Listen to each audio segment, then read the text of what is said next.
All right. Hello, everyone, and welcome to the Deepest Law. It's time for afternoon tea, or you can have a coffee as well. In fact, this week I have got a coffee. I am drinking a mug of. Sorry, I'm drinking a mug of Nescafe Gold, but specifically the Velveter version, which is a kind of finer. It's more like a powder than the instant granules. And on the subject of coffee, probably a lot of people think that Nescafe Gold blend is a bit of a mainstream choice and would reflexively be snobby about it. But I think that it's quite a nice taste for a coffee, and there's probably a reason why it's a market leading product.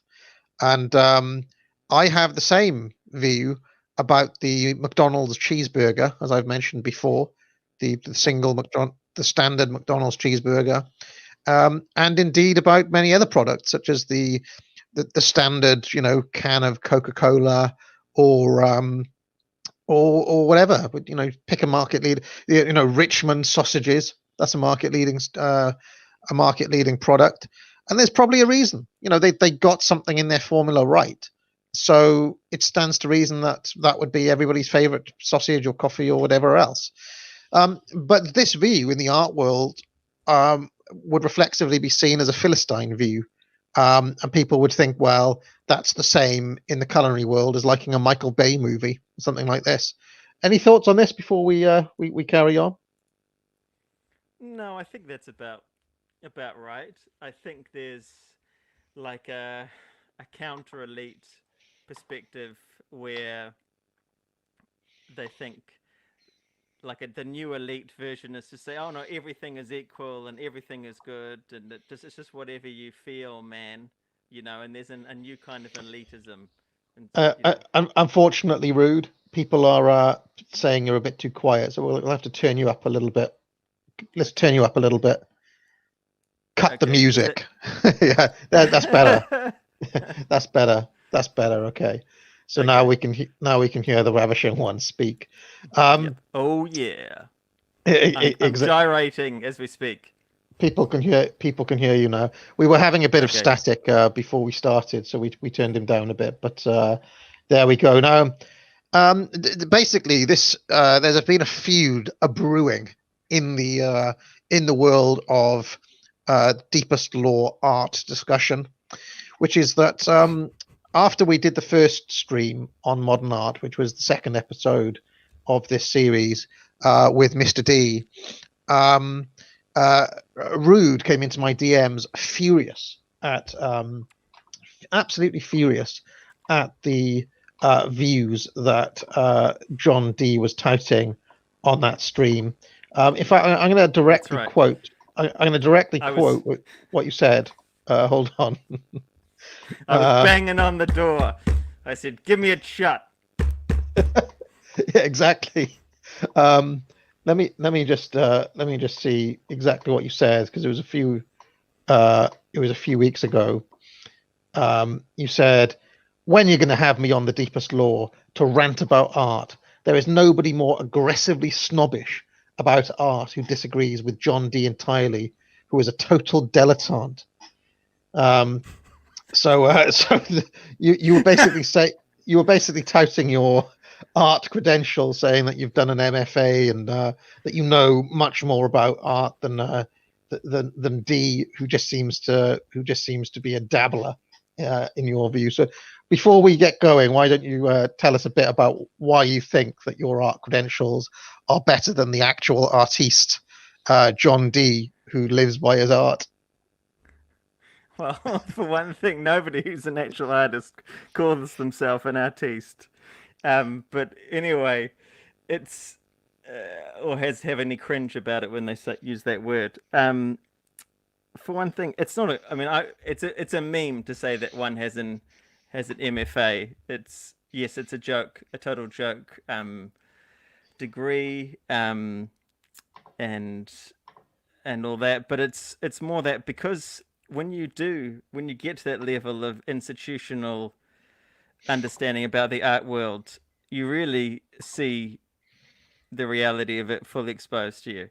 You get to see how totally vacuous and useless it is, and that's really the that's really the credential, is not being like a dreamer somewhere in your own little studio, dabbing brushes of color, but knowing being exposed to the belly of the beast. We know this is the difference between somebody who's worked in Hollywood and seen its skeletons versus somebody who's quietly making films with optimism in the future of cinema in the 21st century. Okay, so you're saying that you're better placed than D to talk about this because you've seen it up close and personal, whereas D is like dreaming in his little studio somewhere on his in his stately manor somewhere wherever he lives. Well, Mr. D is doing it as it should be done, and full credit to him. That's how it should be done. But the reality of trying to be in that world is really crass and puny and full of pathetic people who believe in nothing and to look down on anyone who does believe in something. So what we're going to do shortly after that stream, Rood fired off a massive thread on Twitter, and we're going to go through. He made 22 points about art to set the record straight and to set Mr. D straight, basically on the stuff that he was spouting on the first modern art stream. Now, I will say that D was largely successful. A number of people said that he converted them in their views on modern art in that first stream. So let's see. If you remember, we started off reviewing PJW videos. Just before we begin, does PJW have, like in your view, have things right generally?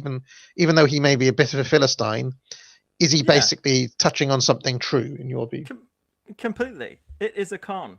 It is a total fucking con. I mean, let's elaborate. We go through the points, but absolutely is a point. It's not to say let's try to get more refined with our terms. We're not talking about the modernist period of art, which is totally has lots of fantastic things. You can go to Hyde Park in London today and see some of the greatest modernist sculptures that were ever made. And your children can you can go through, you can see more sculptures, Henry Moore sculptures, that as a child I played in, and I adore those. Those are great sculptures. It's not like there is no good art in the world. The problem is that people today can't profit from it. So they have to invent a lie to make the shit that's being made now relevant and have some value. They have to invert values in order for shit to be good and for you to think of the good as out of date, and that's basically what it comes down to. And that's okay. that, if anything, is what PJW is really responding to, I would say. So let's go through your points then, Rood. Before we do so, I'll just mention that I've noticed that D has fired back. He said, "Good luck with that miserable crank. Perhaps his nonsensical ravings will make the viewers hungry for a proper art conversation in the near future." That's how he responded. Any quick reaction to this from D? Oh, bring it on, baby! Bring it on. That's all I say. Loving it. So you love to see it. You love to see it. Why don't we start then with your first point then? Okay. So shall I share the three? No, you can just read them out. You can just read them out. Yeah. Oh, if it's okay, I'll share the thread because then people can be reading ahead, and it's. Yeah. Do you want to share it? Yeah, I'll just do a screen share. Hold on. Select. D, D has also called you at the times a pissant and and How kind. and a peasant of the art world. Well, he's probably right. I don't think that's, I don't see how that's wrong. Now let's just check. Is this coming through? Hold on. No, I don't see anything. I've tried it. I can share my screen if it's easier. Hold on a sec. It's hang on.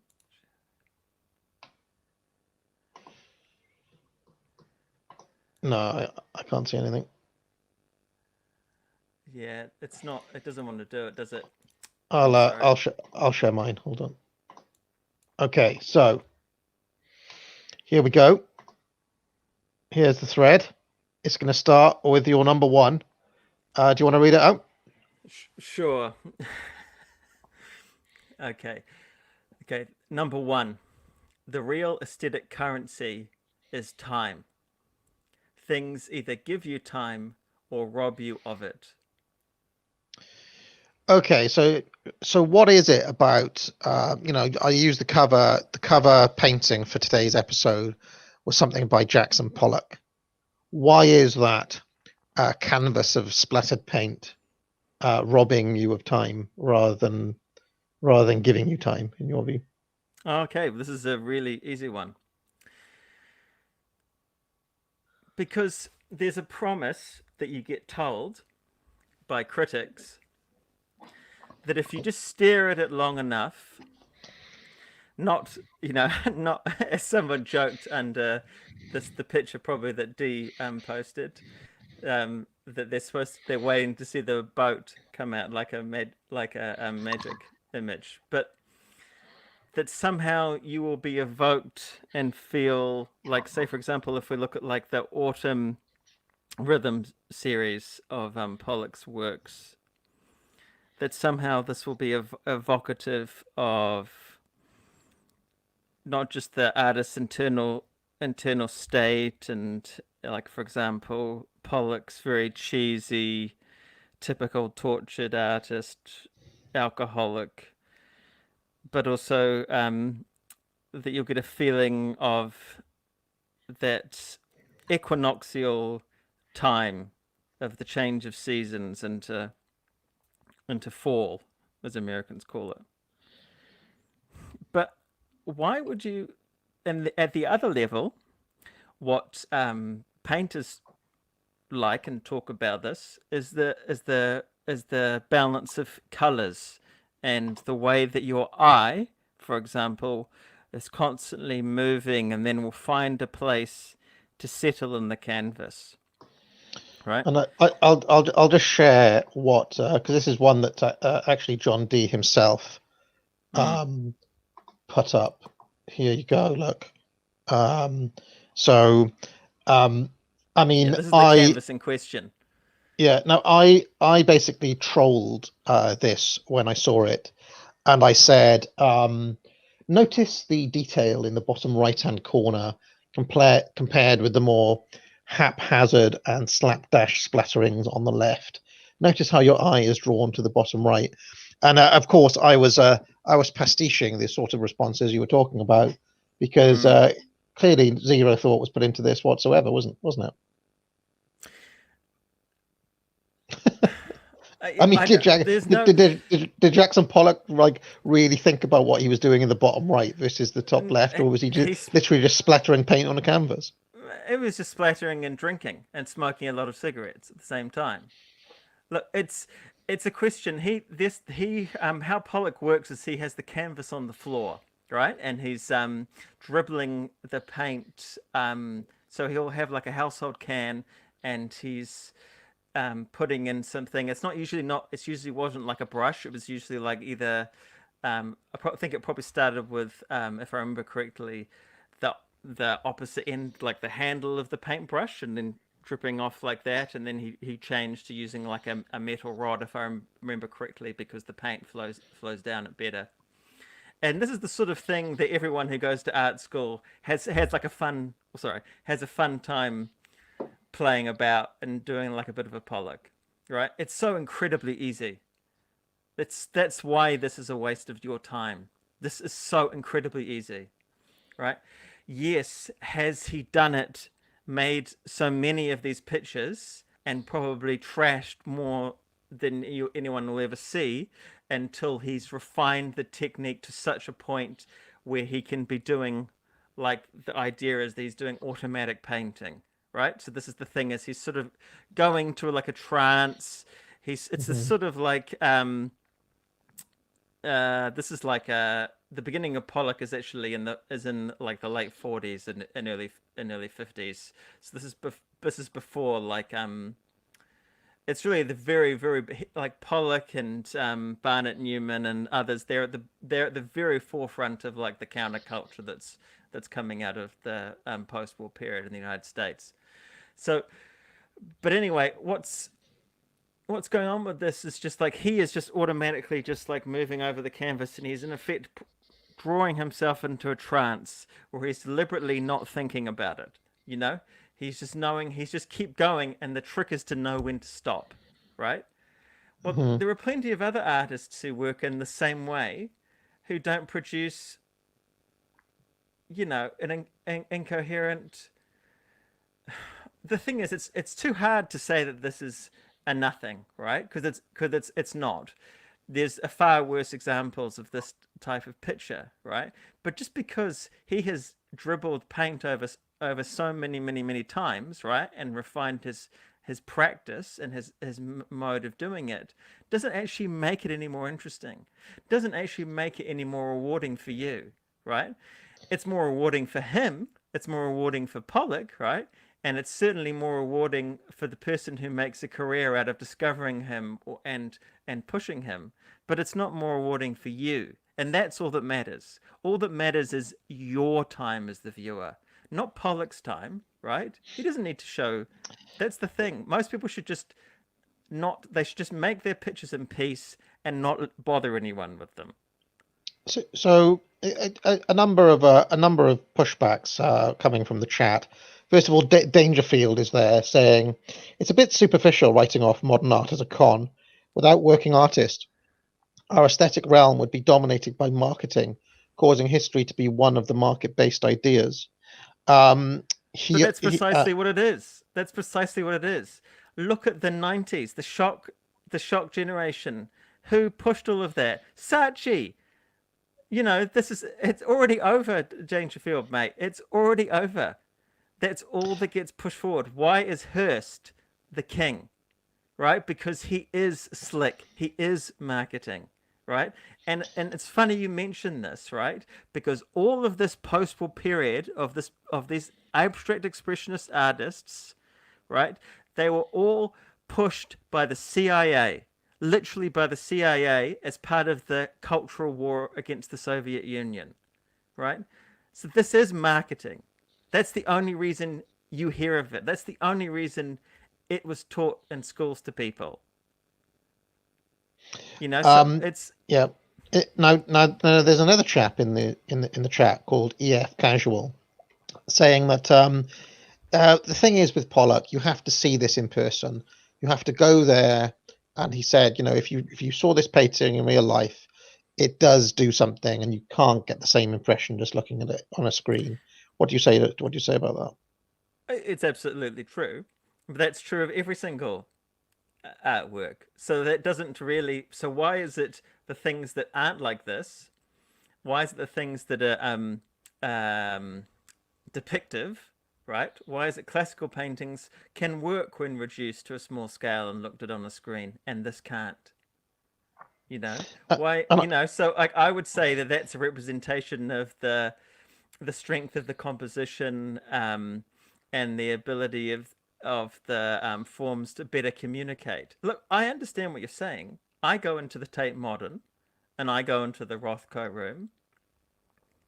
You know, it's okay. I've seen all of this. I don't want people to think that I'm some ignorant philistine. I have been to every single major gallery in the world. This is not, with the exception of the United States, I should say. So this is not like I don't like art.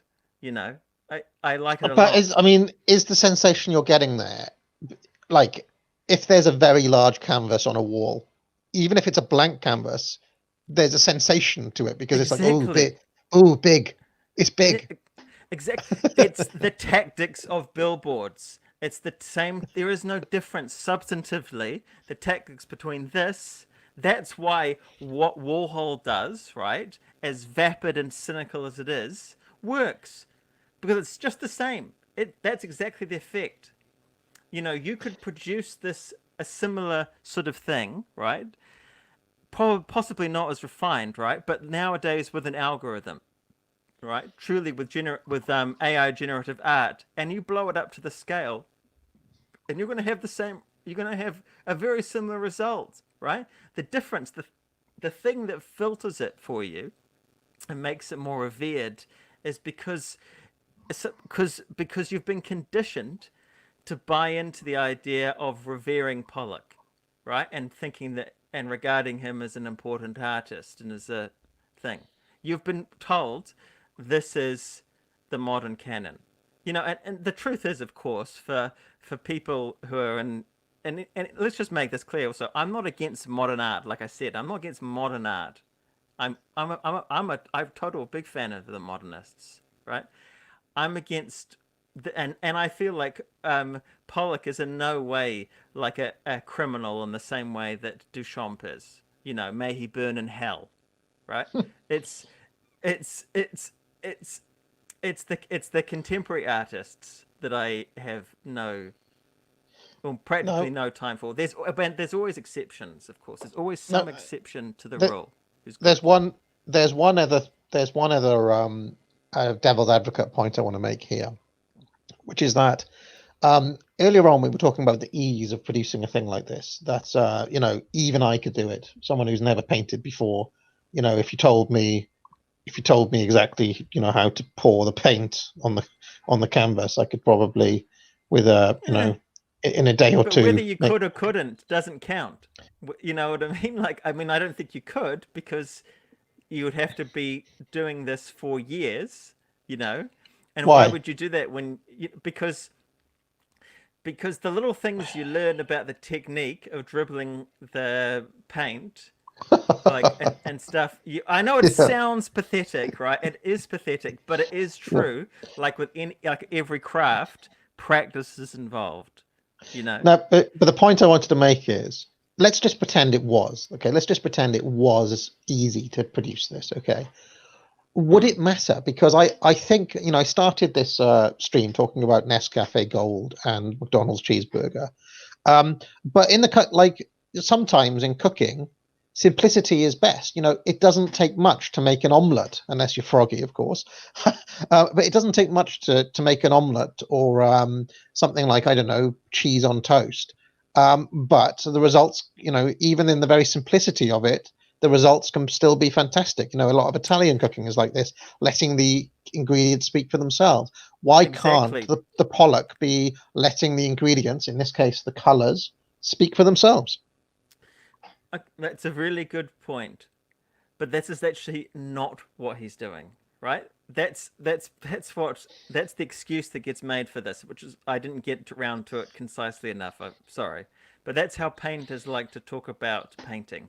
They say, "Oh, and I've literally heard this. I am not. I am paraphrasing, but so close to like word for word quote, it's not funny. That they didn't believe in any of those ideas back then in the Renaissance or the Baroque period or the Romanesque period.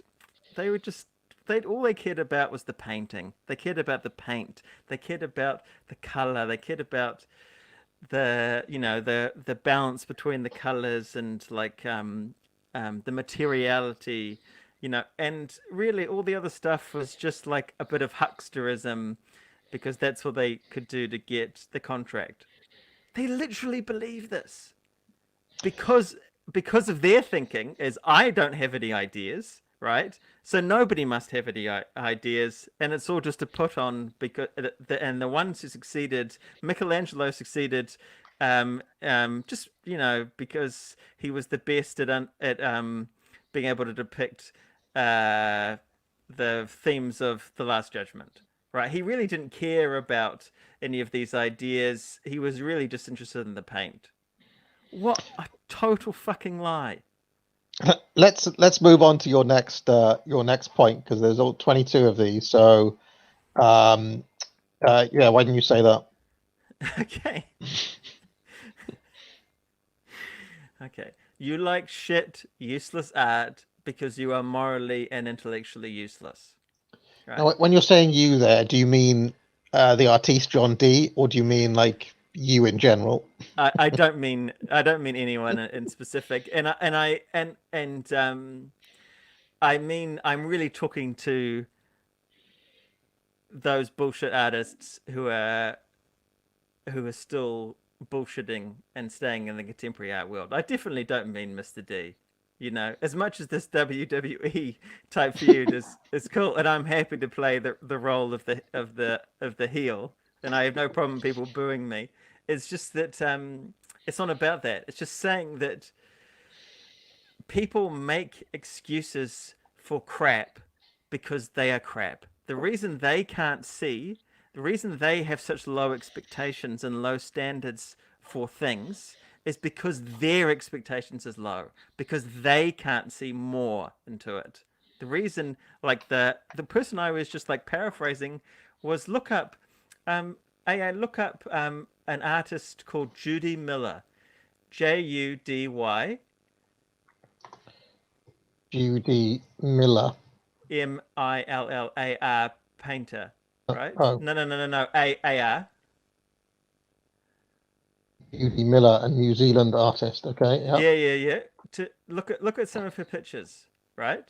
Now I'm not trying to. She's actually a lovely person, right? So I'm not trying to. This is some of her recent work. Any one of those. They're all, the process is all the same, right? And so this is not personal. Because actually she's a really nice person. Okay. This is made. How the process of making this picture is literally done. This is a developed process, just like Pollock, same developed process. She was experimenting with smearing paint on a surface in a canvas with her bare hands, and then later on like a dishwashing glove, right? Mm-hmm. And she uses the edge of her hand to do this. And if you've ever like done washing up, or you like Mr. D, or you like cooking, you know how you can move around the grease on the plate or something, and you can actually draw with it and make figures, right? So Mm-hmm. like it's not like it's inherently like like you're not allowed to make a picture out of this. I actually don't, this particular one, I don't hate this, right? But I'm not going to spend any time on it. I'm not What's going to wrong with give it. what's wrong with it? It looks like, I mean, looking at it now, I could say, well, I'm picking up themes of maybe Dante's Inferno, or is this in hell, or is it hell on earth, or these are what is coming to my mind, but that's because I know nothing. So tell me, what am I looking at?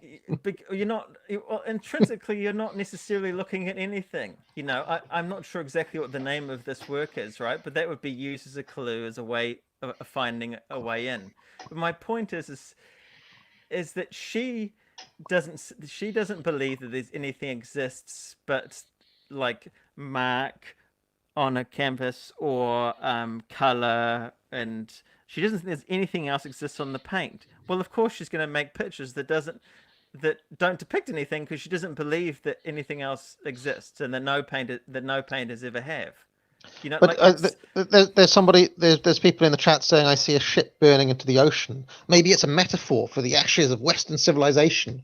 I mean, aren't we running into the problem here that, it's in the eye of the beholder? Well, it's in the eye of the beholder, and actually we could look at this and see things of Sure. value in there, because we're looking, and I can see the ship now that they've mentioned it, with this kind of bit here swirling. swirling in the Totally, the back. Maybe there's a bow coming whirlpool. up. It could Yeah. also look like like a praying mantis insectoid, like something out of oh, what's that character John from Mars? They made a move. They made a tried to make a Disney movie about it. That cartoon character. Hmm. People in the chat will know. Like of course I can potentially see all these things, but that's my point.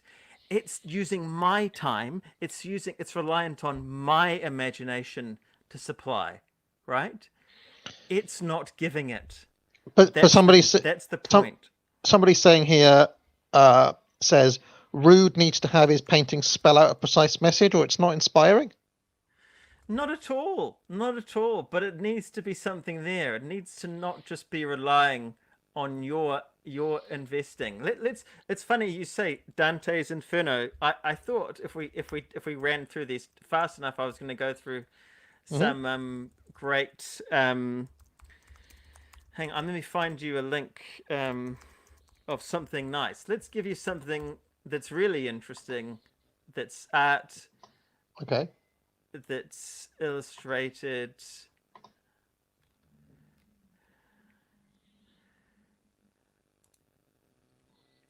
I'm just going to send you a picture. Give me a link. You're sending this to me on Twitter, Yeah, is this it? is going to no, this is just going to go in the private chat cuz it's just faster. If that's Okay. okay. Right. Yeah. I'll This get is this going to up. be this is going to be hard for people to probably see on the thing, but if anyone wants to look up Botticelli drawings for Dante's Divine Comedy, Here you go. Yeah. right? This is at the end of Purgatory. These are just drawings. These aren't even the fully illustrated things. This is one of the most beautiful things. If you can zoom in, you can see the beauty of the line work, right? Why is this better, right? In fact, I can give you. There's a fantastic one. I'm gonna get up for you, which is even better. Is Lucifer from the series Okay. Botticelli Divine Comedy. Hold on a second. Image.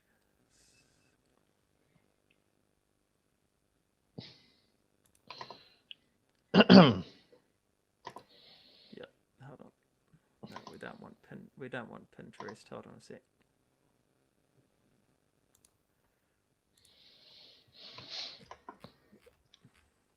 There we go. It's in the Wikipedia. Ah, fuck.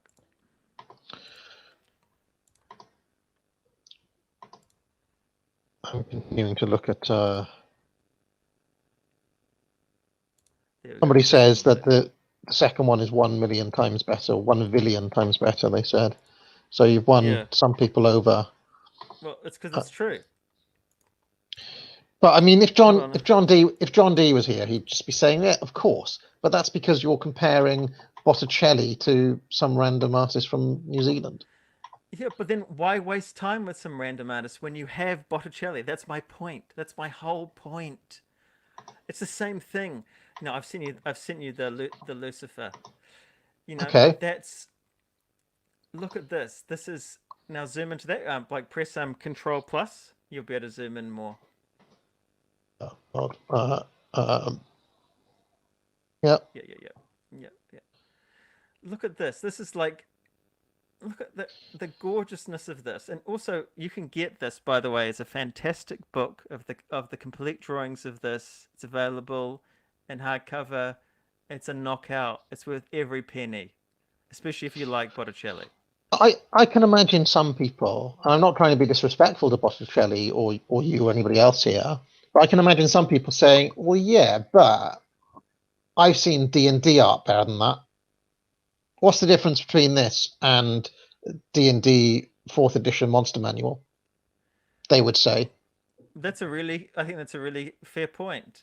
I think there's two things that are better. One is that with this, Botticelli's actually integrating not just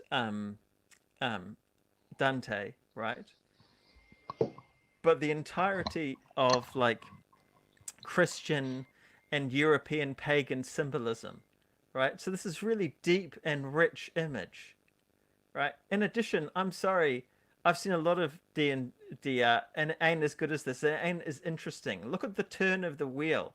Look at what's happening, right? What's happening is this is actually like an illustration in time, right? This is closer to like a comic book than it is to like a single illustration. You know, it's what you see here in the figures. This is Virgil accompanying Dante into the descent into hell. Right. So this is from the end of Inferno. Right. So what's happening is it starts off and Virgil's pointed to him and Dante's looking at horror. He can't look at Lucifer, and then Virgil's telling him that he has to look at it, and then there's a sense. See how he's got his hands like zoom in. Sorry, zoom in again. You can see how they're actually touching the fur Mhm. of Satan. You know, it's an incredible depiction. You know, and he's like this bestial man. You know, so it's got deeper themes. Also, I But would say there's also a really interesting connection with if anyone knows anything about like Romanesque art, you've this is a depiction you often see, which is winged like angels with like the sort of seraphim with um with eyes in the wings. You know, since he's a fallen angel, you know, but like what I hear you saying though is a set of implicit kind of preference scales here, whereby something that has what I describe as narrative themes is better than something without narrative themes, or something that has deep esoteric symbolism is better than something that does not have deep esoteric symbolism. But not necessarily. what is stopping someone saying that? Well, my preference scale is that abstract. I prefer abstract things that don't have narrative or symbolism in them necessarily. I don't even think it's about that. I'm just using like you brought up the you said, "Oh, I see it makes me like evokes like potentially Dante's Inferno, right?" And I Mm-hmm. said, "Well, why waste your time with that when you have the master?" You know, like there's only just like books. Let's think of an analogy that you understand very well. What Mm-hmm. is the point of reading bad literature? I don't get why anyone does it.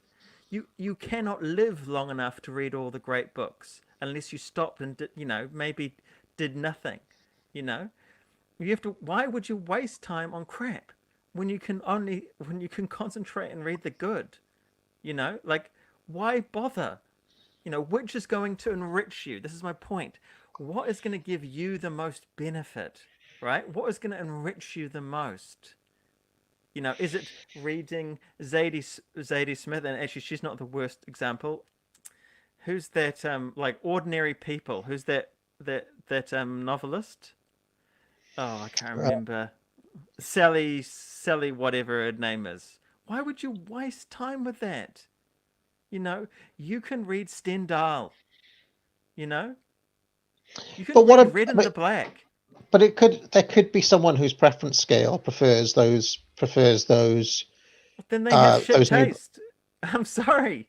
They But can how do you? prefer. People can prefer whatever they want. AA.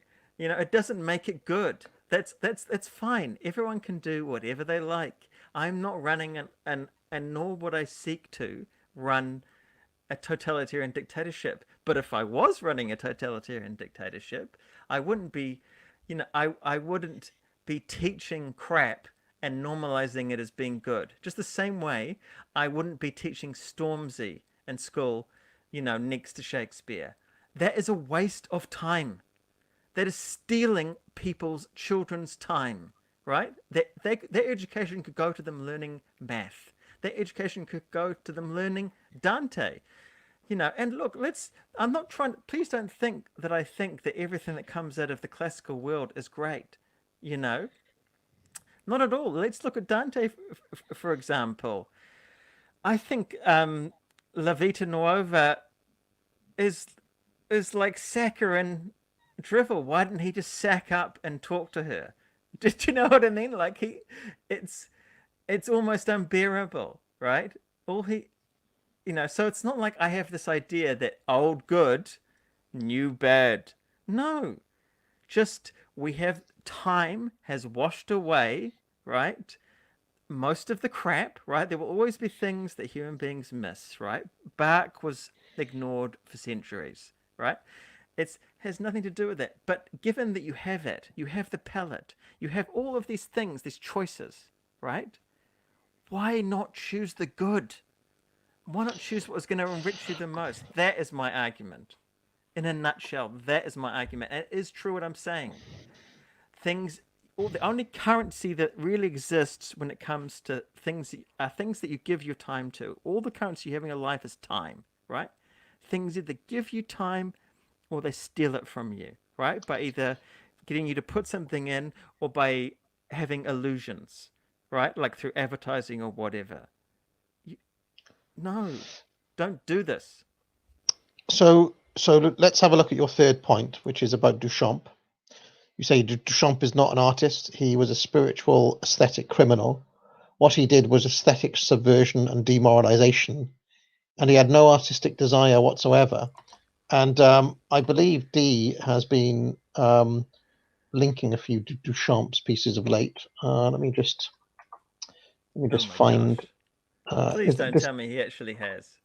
Yeah, this is one of by him. This is Marcel Duchamp, right? So, what's so bad about that? Look, that's a totally irrelevant work by Duchamp. Nobody cares about that. Only thing that has any relevance and has had any influence is the toilet. Is the toilet bowl. So this is not a counter argument. This is like what did he profess? What was his values? His values would suggest, right, and convincingly, I'm afraid to say, right, not because it's a good argument, but because he managed to con people into it, right? Well, actually, he didn't manage to con people into it. All the successive imitations of it normalized shit, right? That normalization of a lie that anything can be a work of act, anything can be a work of art, including like a urinal, right? That's the problem. That's what makes him a psychic criminal, and psychic So, criminals go to the gulag. this is the piece you're talking about. Now we did talk about this before because PJW picked up on this as well. But Mr. D explained that this was just a comment he was making. He was actually more on PJW's side because this was a satire of the art world.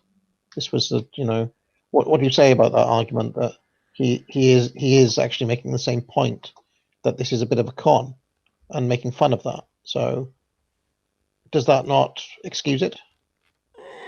I don't think so because every interview I've seen with him and talk with him, yes, he's making that point, but so does Warhol, right? But it's not. It doesn't add anything. You know, you can negate that by making something great. What negates the con better?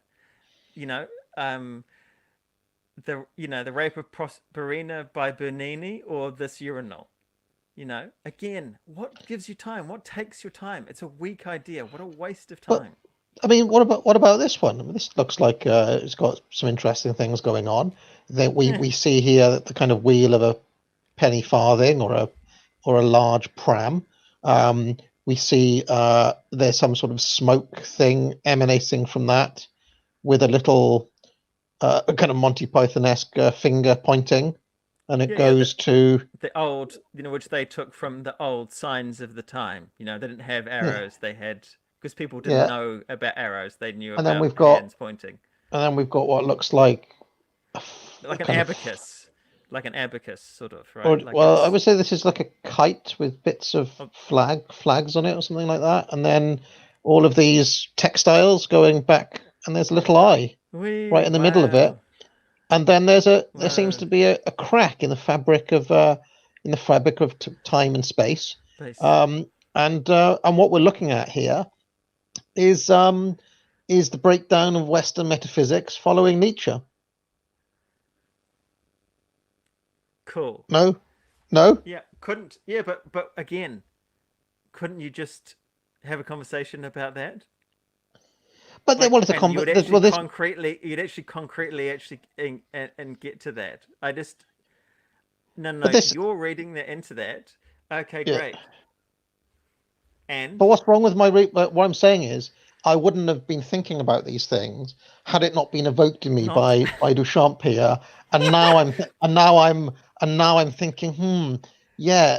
I mean, we are in this problem where truth and meaning are breaking down, and it has come because of what Nietzsche said, because of the breakdown of belief in religious faith, the breaking down of grand meta narratives, and here Duchamp is evoking all of these things with this image that seems to resist cogent meaning or symbolism, but yet still seems to gesture towards them.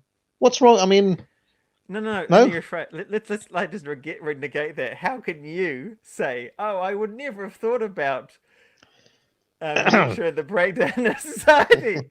You obviously have thought about that. We have But a video record of you thinking about these things. it's a You well, know, yeah, so okay. But this it's brought it nonsense. of all the thousands of things that go around in my mind that are competing for space. I've got Nietzsche and Western metaphysics on the one hand, Nest's Cafe Gold on the other hand, Batman on the other hand, thinking about last night's Look, I vice would think. presidential debate, and thinking about the tree that I'm looking at outside. And of all of those things, this painting has brought that to the fore and is now making me meditate on the collapse of meaning in the West. Yeah, no. Disingenuously, but yes. Look, I don't know what to say. It makes, speaking of Batman, it makes me think of Dave McKean, in Arkham Asylum. That like, he's, probably some of this was an influence on it. Yeah, well, But I'm not like you mustn't, as I've said to you, it's not like I'm saying everything is shit. I'm saying that you're like, why waste time on this? I mean, Okay, like it's everyone's. we can even make different readings of it. I could approach it like Alex Jones, and Alex Jones could say clearly Duchamp is getting at the fact that we're all run by the Illuminati, and that eye there is similar to that eye that you see on the on the $10 The bill, banknote. Yeah, the that's right. banknote, The and all-seeing eye. Yeah, that's right. this all-seeing eye is looking directly at us as the world around us falls down. This is still, capturing our gaze, and we can look at nothing else. So maybe Duchamp is actually pretty woke. He's pretty hip to what's going on, and he's drawing attention to it in a very profound and esoteric way. Yeah, that's what's called not a very persuasive reading. All right. You know, I don't know. Like I could also pull something out of my ass. To try to justify it. Well, I could do this all day. I could do. I mean, I could probably generate about 50 readings of this painting if I want. If I I'm was sure you forced to. could. I'm sure you could. It's It could not. just be And it so could be a could I. But meditation it's on it could be a meditation on the nature of colorblindness. As somebody who or struggles. or obsessive compulsiveness and stacking stickies, different coloring stickies that I must compulsively buy. Like it's which I have a collection of. But Like it means. But the so argument what? the argument would be though, we have now talked about this painting for what 10 minutes, and I've generated all sorts of interesting readings. No, they Whereas weren't interesting readings. when you're looking at Madonna with Child, 88th iteration by Michelangelo or whatever, you can't do that because it's literally just a picture of Madonna and Child yet again. Whereas this, it's a conversation starter. No, what's it's that's a it's such a lie. That's the thing, right? You don't even believe what you're saying, right? Now, listen, the reason why this is such a lie is you write 10 minutes of wasted time. That's precisely my point, right? Why would I do this? I could eat a croissant, right? if I'm in Paris and I'm going to go see this, I could eat a croissant, the best, or in London there used to be um, Patisserie Valerie, right? It still exists, but I don't know if it's as good as it used to be. But I could have that. Why have the croissant? It's more rich. It's more beautiful. Why? But look, Why? I mean, Why I eat the mean, poor fruit? Rude, Think of all the Rude, trees. Think of. you're Sorry. not you're not seeing some of the profound things in this painting, though. So I've just seen something else, right?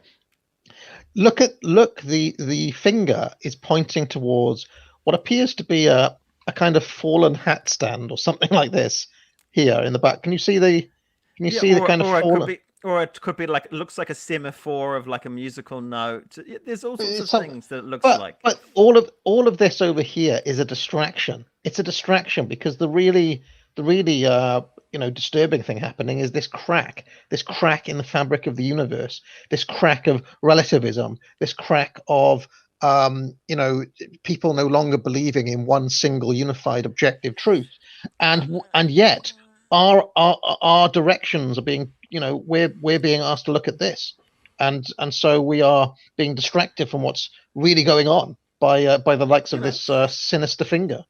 or the thing, it could be pointing at the really sinister little black uh, blob that's hanging like a It, sort it, of strange fruit. exactly. This could be an allusion to lynchings, in the United States. It could be so. Yeah, in It fact, could be that's a very anything. good reading. It's a profound meditation on race relations in early 20th century America, and it's in fact a condemnation of Woodrow Wilson's white supremacy. That's right, and his, I'm assuming, terrible taxation laws. But I mean, are we not proving my point that yes, okay, No, you're proving my different, point. You're proving different, my point. but the fact It's that the there's no exact stable, opposite. the fact that we can generate all sorts of different interpretations of this in itself is the joy of it. It's No, a no. kind of interpretation engine, if you Sure. want. If you do it once in a blue moon, sure. If you've spent like a lifetime looking at art, what a waste of time. I'm sorry. I just don't agree. For example, de Kooning.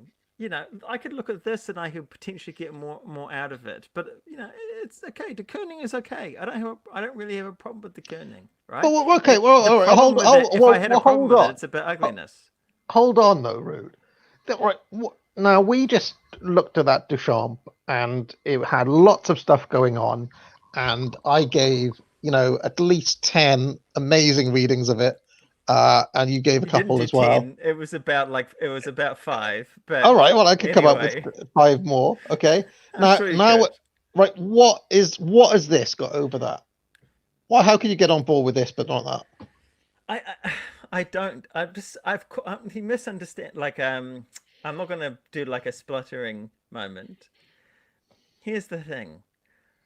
I'm not. I don't care about little things over like which little thing that's okay is not so bad as whatever. That's just my preference. I like, for example, I like I might like, let's say something that I do like, that's not too, like, for example, I like a period of Tahana music, right? Which Hmm. is like uh, music from Southern American and Mexican border, right? And some of it's really good. Some of it's just like poppy, but it's cool. It's got a cool vibe, right? But I also know the reason I like it. I also have the introspection enough to know that the reason I like it is because of exoticism, right? Not necessarily because if I actually knew the lyrics, it probably wouldn't be as good. I'll give you an example. Has anyone seen that Italian TV show that got broadcast on HBO, My Brilliant Friend? The most recent season that aired um, recently this year, there's like a schmaltzy Italian pop song, from the 60s, and I'd never heard it, and I was like, kind of like really, it had like an earworm effect on me. It was, and I still kind of enjoy it, right? But I gave it to I sent it to my friend who speaks Italian, and she was telling me that how totally painful the lyrics were. It was like, oh, I adore your hair, like the thing pulling down. It's it was banal, right? But the reason I partly liked it is because I didn't know what it meant. I could project into it, right, something that was more profound than what the actual song was, right? This is a perfect analogy, But right? isn't It's isn't the same thing with like but Radiohead. it can evoke it in you. It can evoke it in you. Like look at this one that we're looking at right now. Okay, what I'm getting from this is something that goes deep in the human condition, which is the encounter with the other. Emmanuel Levinas says that ethics starts with the encounter with the other, and clearly this figure is that we're looking at here, you know, it is showing us the moment in which we encounter the um, the other, and this is what it's bringing home to me in a profound way. What's wrong with that? Sure. No, I actually would say I actually think that's a really that genuinely is a profound reading. That actually is a valid reading from this. I would say that's part of definitely one of the things, especially in this pose, right?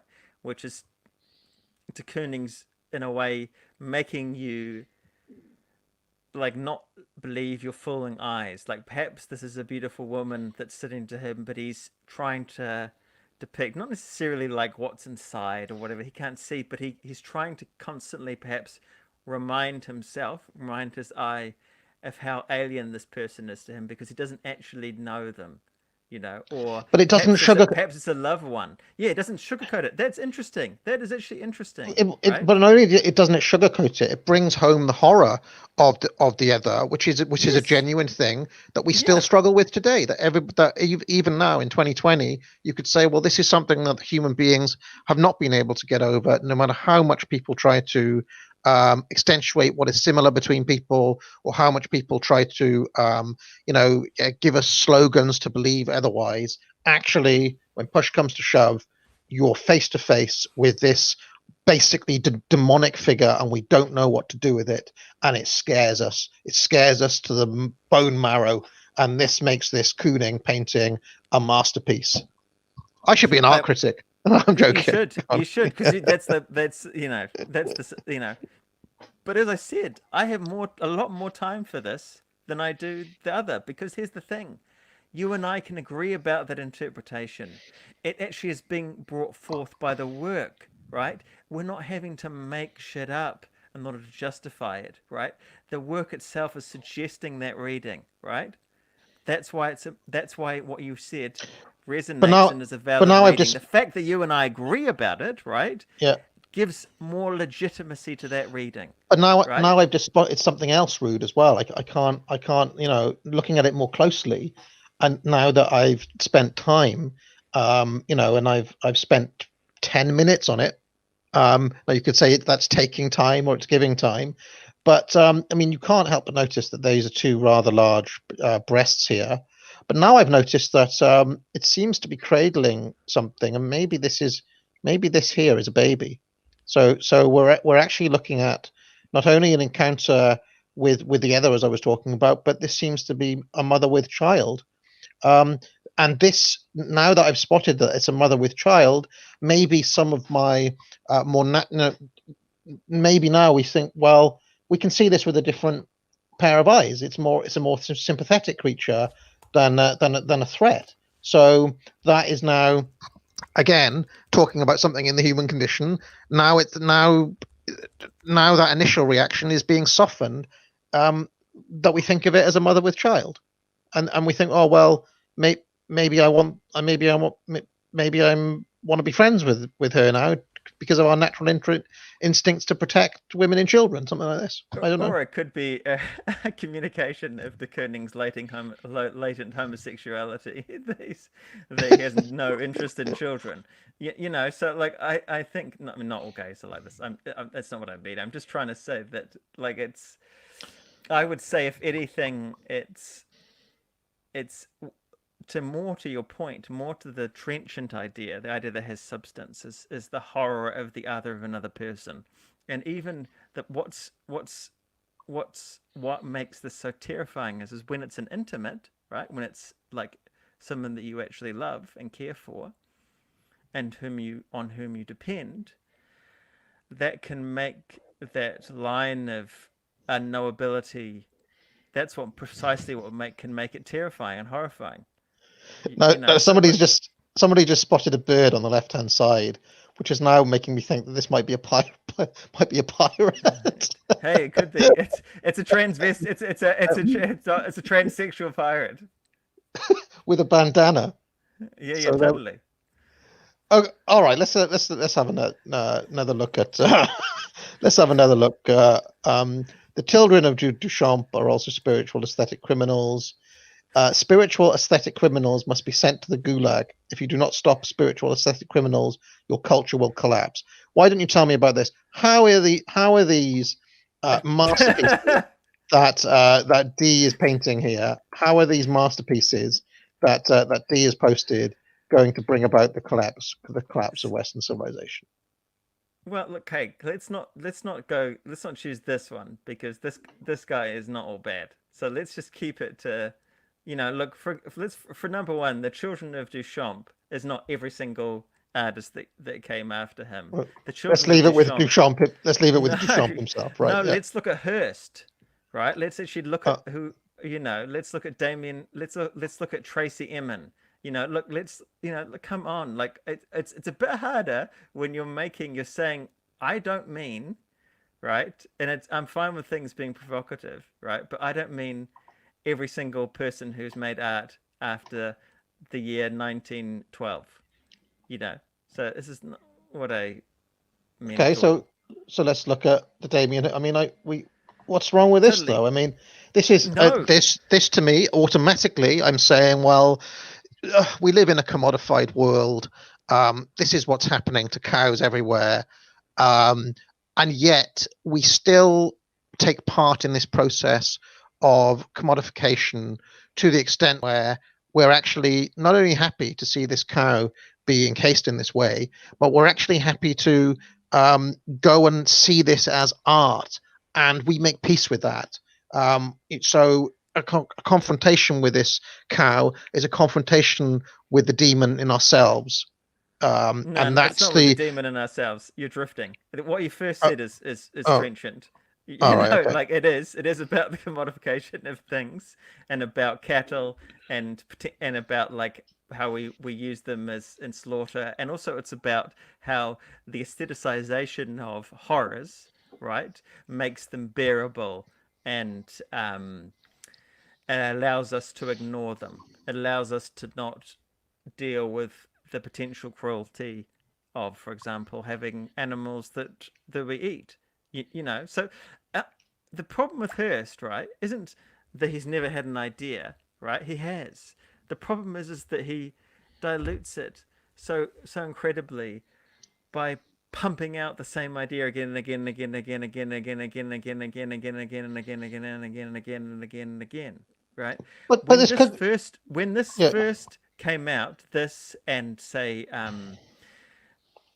the shark is weaker, it's not as strong, but these and the ones where the cow is sliced into portions, that's when it's really strong. By the fifth or sixth or seventh time, it starts losing. Hold on a second. Hold on a second though. So the interpretation that you just gave, though, is not the only possibility. For example, no, of course not. It could be going beyond that. So, I mean, I was trying to say that we actually make peace with this all the time, and we kind of double think ourselves into thinking it's okay. So there is a kind of confrontation with our inner demon, but it is also the fact that we are also the cattle in the box.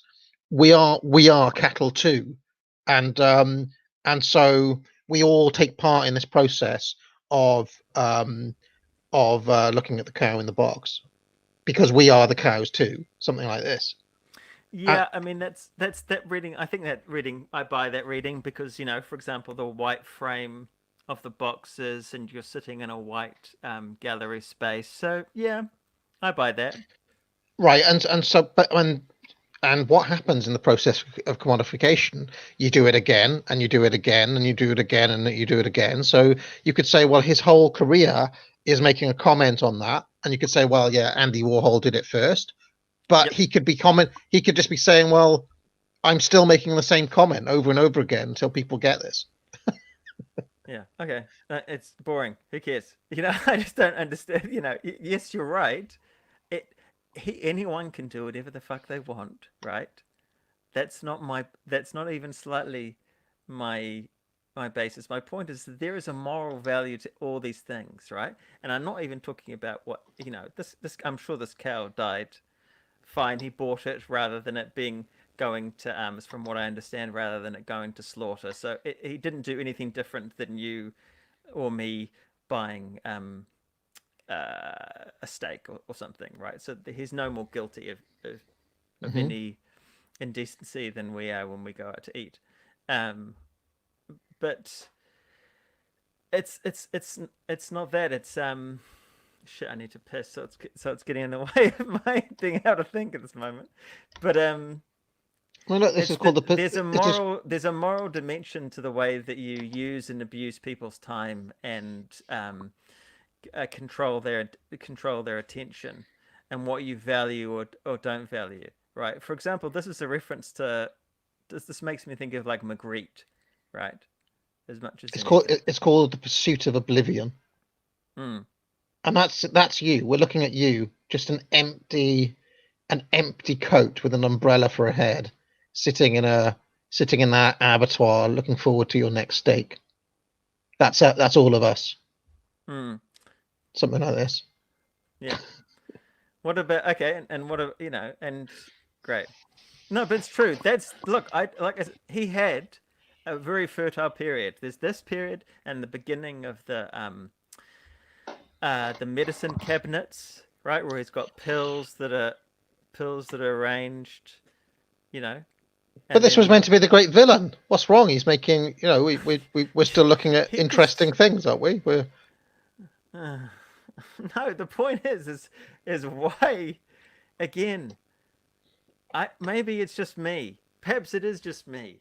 But again, as I say, I can go to the very best. I've seen it all, right? And look back in retrospect, what holds, what has meaning, what has a sense of timelessness, right? It ain't this, and it sure as shit ain't the reams and reams written about it, you know. Pep, Why don't we? Do you need to go to the loo very quickly, Rude? I genuinely do. Why don't you read some super chats Yeah. that are telling me what an awful person I am? I'm sure. I'll I'll I'll, And if I'll they're hit really bad, we can stop. I'll hit the super chats. All right. Okay, cool. So okay. So number of super chats have come in. Red Fox Moon says, "Have some shillbucks, AA." Well, it's funny you say that, Red Fox Moon. There because if you haven't taken my course, Foundations of Economics, yet, you should. It can be yours for a paltry sum of only £350.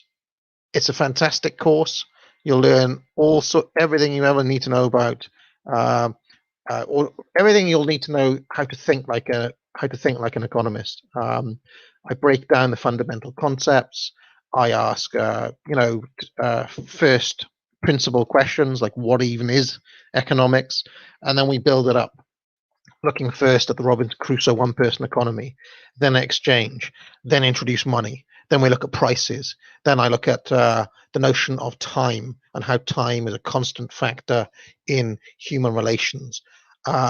and how to calculate, for example, the pure rate of interest. Then I look at production and how to think about production in a market economy.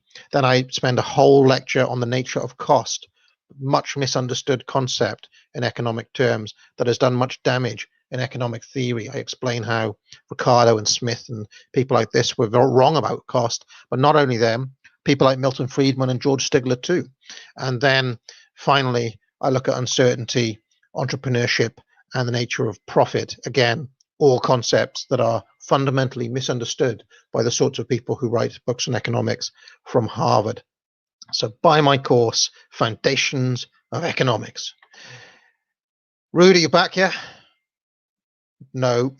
Okay, I'll carry on. JP says, one could argue writing adult female human would be artistic expression now. Yeah, well, why not? It'd certainly be daring. JP was like, you probably missed my intense shilling while you were gone. I thought I'd take my opportunity to. No, I had my wireless headphones all the way while I was tinkling. You know, I don't miss a single precious moment of that sweet. Yeah, I a lot of people have said things like, "Oh, I'm waiting for Christmas," or "I'm waiting for." You've got to understand that cost is a mental event, and there is such a thing as time preference. But I would say there's no. I would say that the utility in doing the course sooner rather than later is that you will live more of your life with economic knowledge. So there's no point in putting it off. It gives you more valuable time. This is what I would say. Don't go to the British Museum.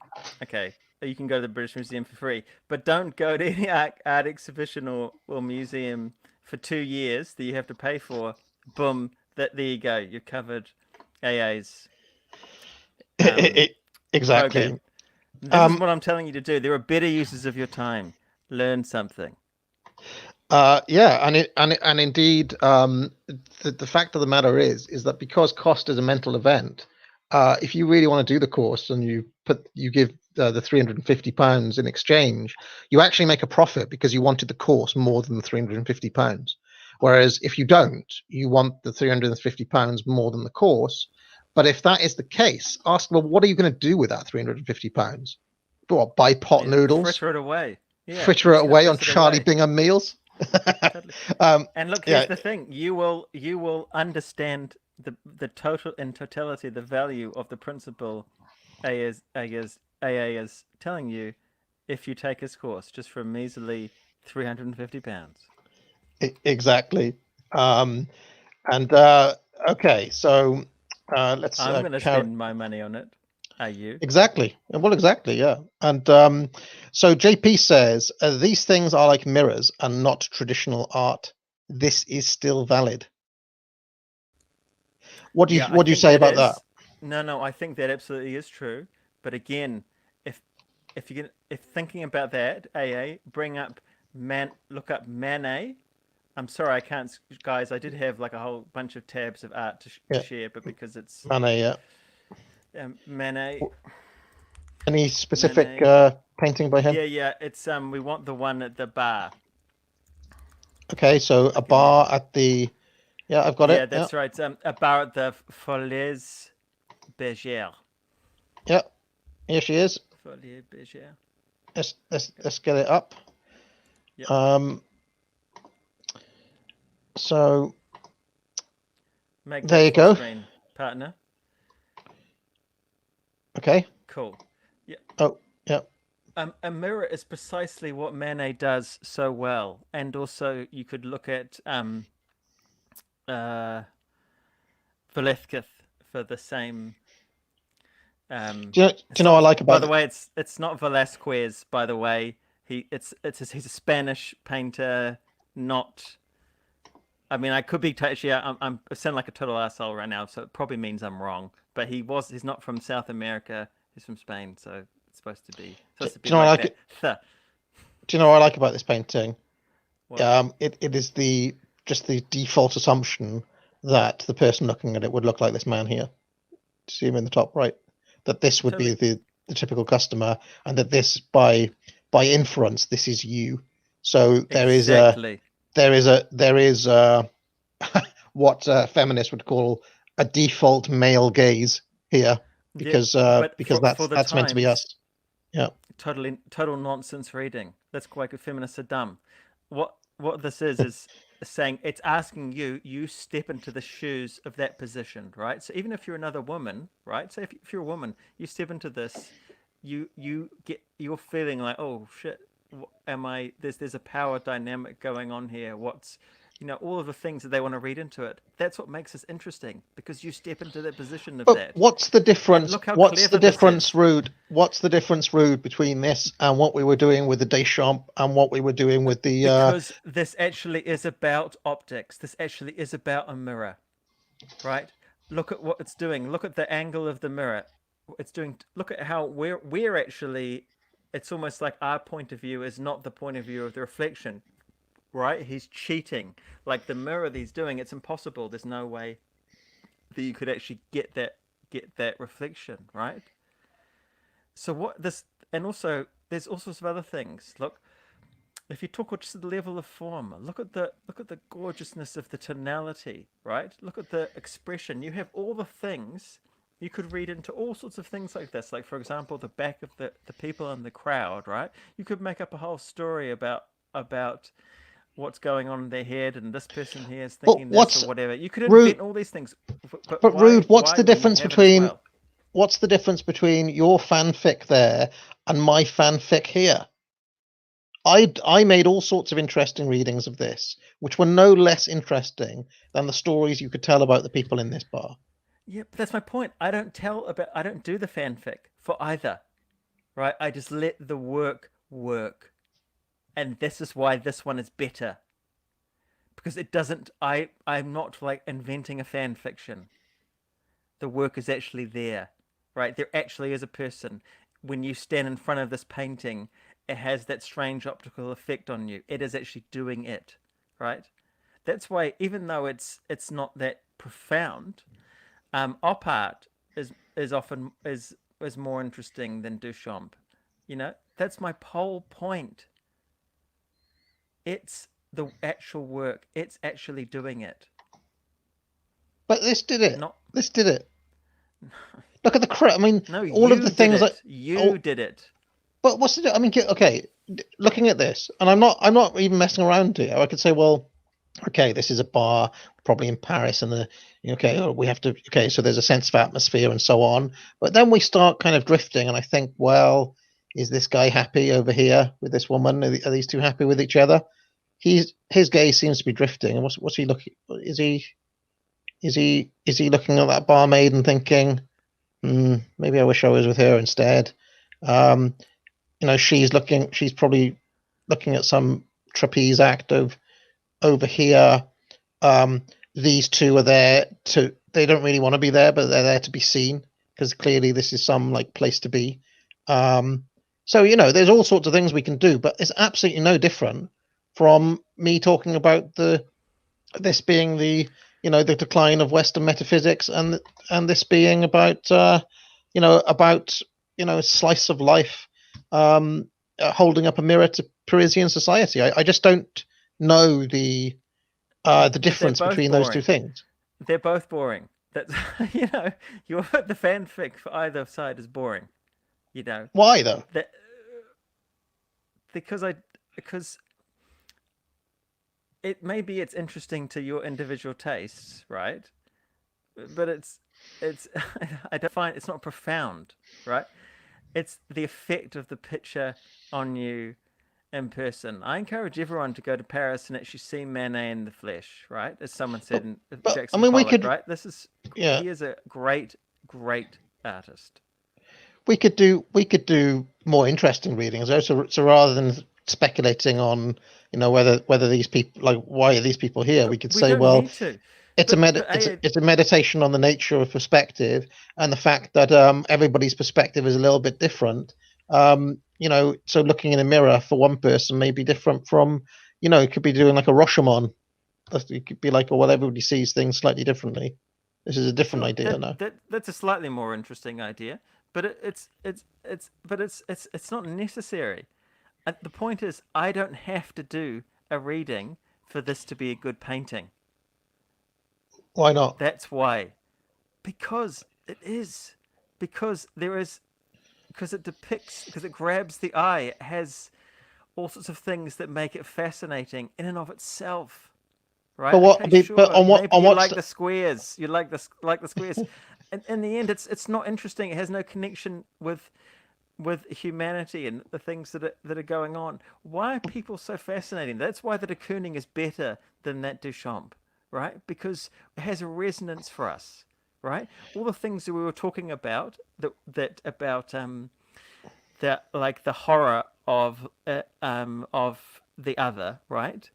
That's actually relevant to people. That actually exists, right?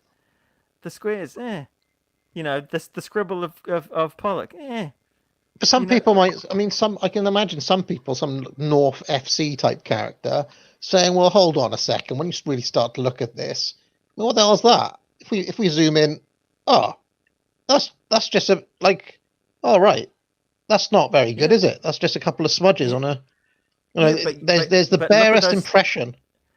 totally. But that impression, you get it. You see that the face is slightly turned, right? It's lit from the light coming from the left to the right. If not that, turn your pointer to the right slightly. That you can see a person wearing a hat, a glint of the light touching their nose, their collar. Yeah, but somebody The could. What the point I'm making is, there's just the gesture towards that, whereas somebody but else it might takes say, "Hold skill on, to do that.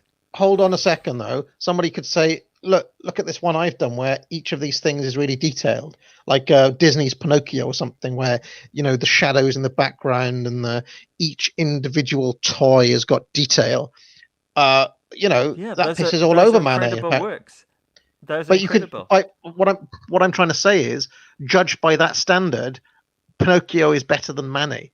Do you understand what I'm saying? It depends on what standard. And No, like, okay, look, I admit there's a weakness in my argument that I'm making because I am assuming an implicit understanding of what my standard is, and I'm not articulating it. Okay, what? Sorry, the nobody. Let's break this down back to simple text. Nobody Mhm. has to be conned, right, or talked into the effects of you when you're standing here occupying the position as the viewer right in front of the painting, noticing that, oh wow, that's a reflection, and you notice that you occupying the position of the gentleman patron. Nobody has to talk you into that, right? Nobody has to convince you of it. It's happening to you, right? It's it's Manet can do everything. He can do things very refined, right? But this effect of having the background slightly slightly just daubed with brushes is akin to because remember this is the time where photography had been around and painting was competing with photography, so and also influenced by photography, right? So Manet is in effect he's approximating effects of depth of field, right? And the more that you look into optics, these things are happening with your own eye every single day. Just most people aren't conscious of it, right? When they're Okay. looking, because their eye is moving all the time. All these things are happening to you. The oranges, aren't the oranges beautifully rendered, right? Aren't they gorgeous? Like, just look at the light coming off of I the don't know. I glass and all mean, these things. I mean, looking at that, judging it against some of the Dutch masters that I saw in that big art gallery in Amsterdam, they were much more detailed than these oranges, which are just kind of gestured towards. So, I mean, it depends. If my benchmark is hyper realism, then Manet is not doing very well. But even let's just say, granted that I like this impressionistic style, if this gentleman had come along and done the same thing, everybody in the art world would have said, well, you're just doing Manet, and you can't do Manet better than Manet. So he's like, okay, Yeah, I'll do Duchamp then. I'll do Duchamp. Yeah, I know. That's because the art world says that does not make it a metric of whether something is good or bad.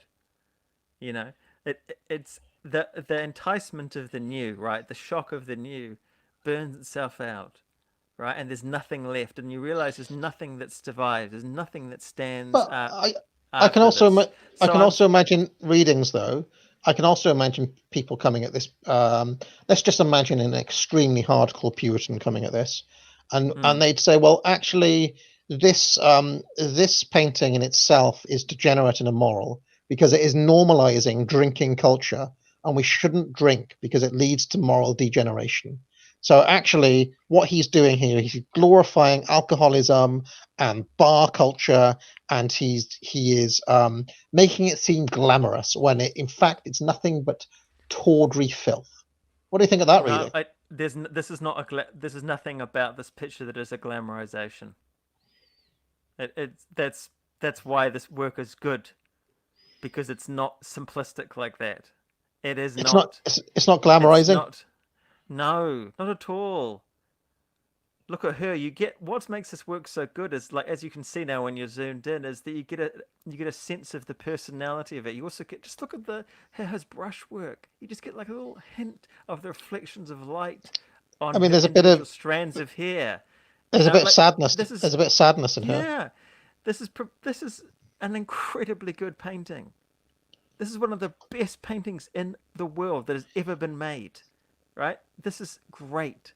This is a But great work of art. This but is a turd.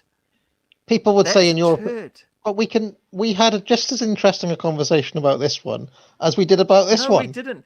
No, we had a false conversation about that one. We had a fiction. We had Why was fan it fiction, why was like it you a thing? said. Why was the things that we talked about here any less of a quote unquote fan fiction than the things we The talked about here? the things we talked about there weren't necessarily more interesting either, because we were wasting time making like false devil's advocate arguments. You know, This is they holding weren't any more interesting. this is holding up a mirror to the vanity of Parisian culture in the late 19th Yep, that's part century, of the work. Absolutely. right? And But and that's right. and It's part of the work.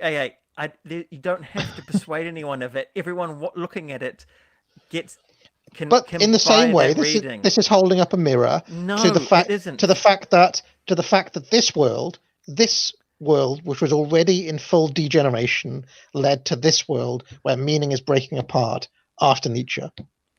That's a stretch. Yes, it's like looking at it afterwards. You could make that argument, but it feels like a stretch to me, buddy. That's all I have to say. All right, well, let's get some more of your points before we close up on this. Yeah, I Um, mean, so you talked about the CIA. Um, let me hit some more of these super chats, and then we'll see where that takes us because we're running out of, I guess we're running out of time as well. yeah. I have to get to work too. So, I imagine people have had enough.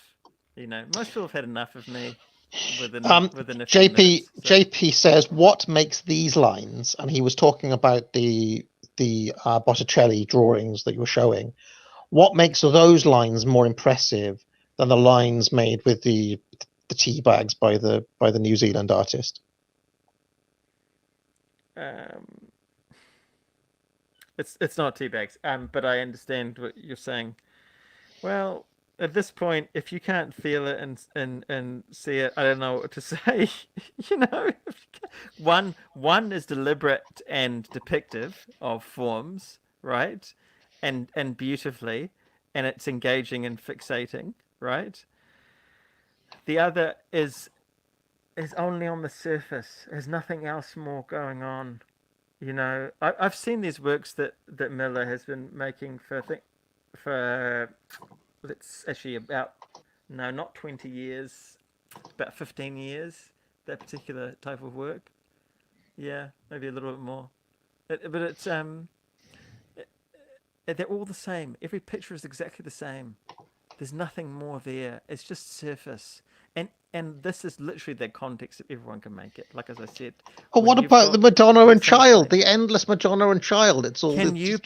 Can you paint the Madonna and Child? Can you make it fix? It's endless, But now but can we're you make back it to the interesting? now we're back to the No, argument about simplicity again. It's like, well, I can, no, it's not a question of that, AA. It's there are canonical symbols and forms that resonate for humanity, and the artist, in a way, almost is telling the same story over and over again with very good examples. like Damien Hirst, the same story over and over again with very good No, examples, like no, cow in box. I mean quite literally the canonical things like you could be talking about like Peterson does about Marduk, going back to the Babylonian times. But sure. All right. Then Charlemagne says, "Your coffee is trash. Grind your own beans or GTFO." I mean, Well, look, yeah, I'm but even worse than you, eh? I've been having a beer, so there you go. I mean, I like. The thing is, I kind of like the instant Nescafe Gold. It's tasty. Sure, I drink instant coffee too because it's just convenient. But that's because I don't I never grew up drinking coffee. I never had a coffee until I was over the age of 30. I didn't Like have so coffee until I I have was an adult either. yeah, so I have a super low tolerance. So I literally have half a teaspoon, and the other half I have decaf. You know, Oh, that's how all pure right. and non-degenerate I am. Yes. Um, Akuda Daimyo says, "There's what looks like an abstract representation of an octopus on the right, swimming left. The octopus could be a symbol for Cthulhu, symbolizing the truth that Cthulhu only swims left." I think that was talking about the Miller. The Julie, yeah, the Miller, yeah. And look, I would say anyone could get some value out of looking at enjoyment out of looking at her work. This is not the worst. It's just a person that I just happened to was one of my professors at art school. That's all. And as I say, and I must make this clear, very nice woman.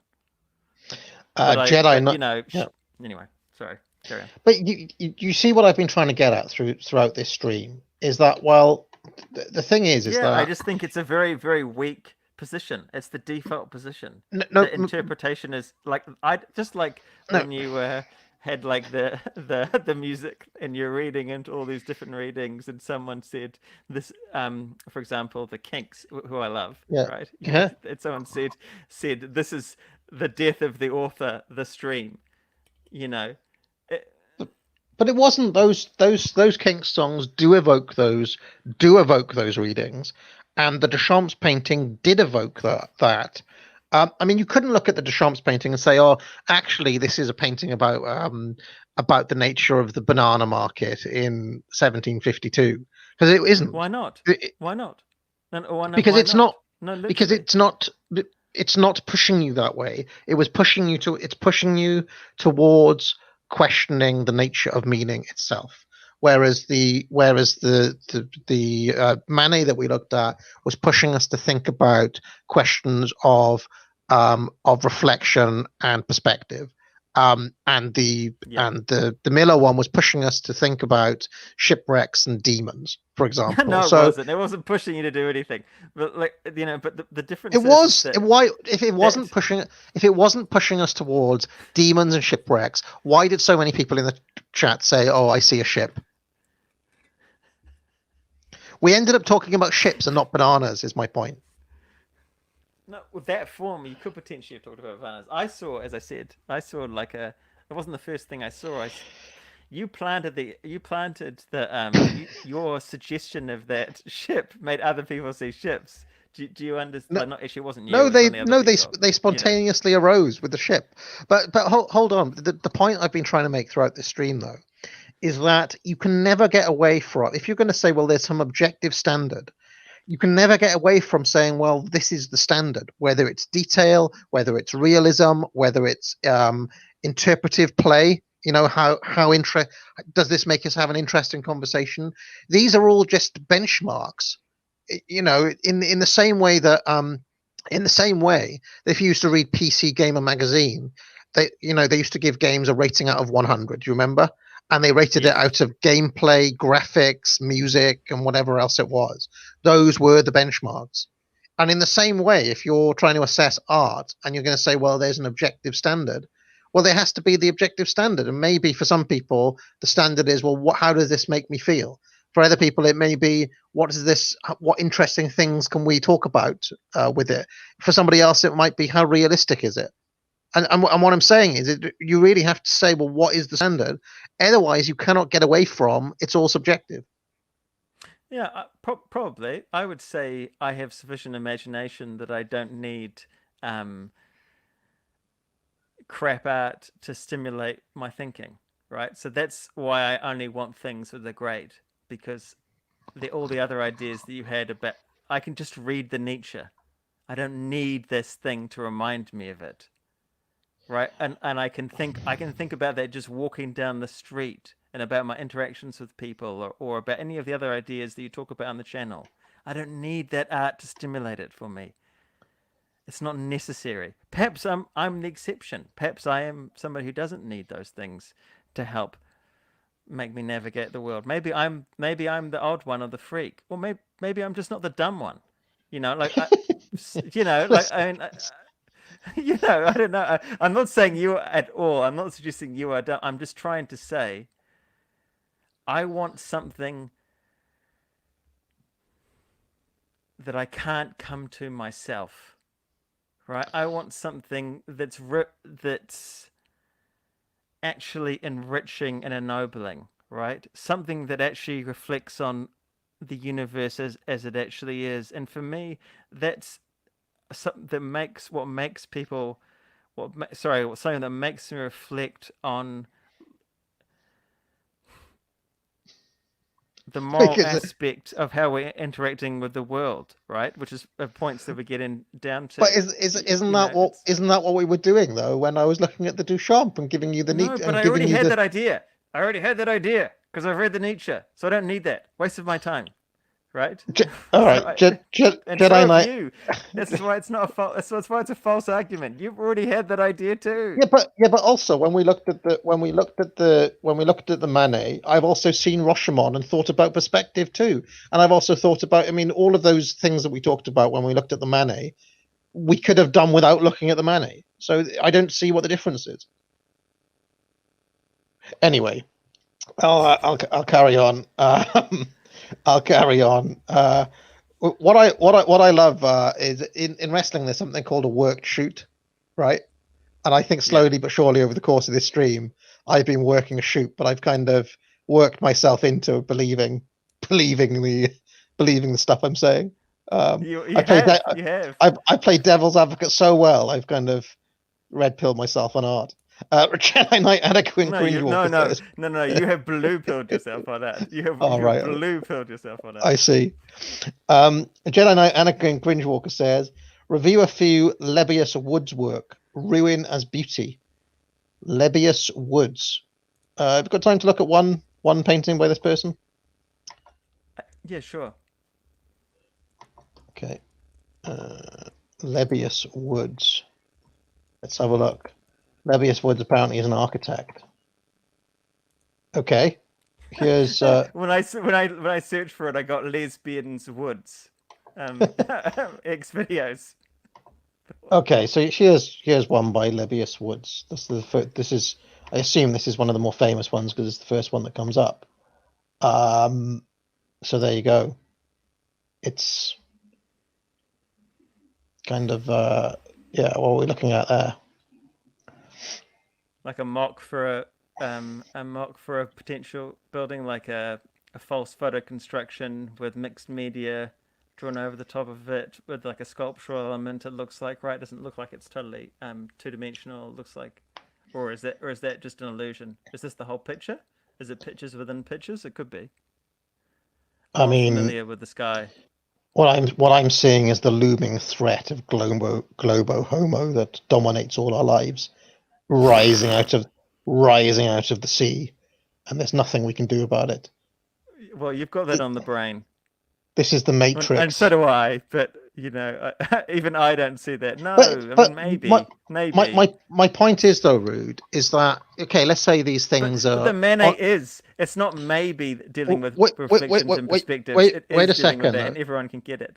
These things are on our mind, okay? And this Mm. painting drew it out of my mind and out of your mind, okay? This work that we No, were it looking at, didn't.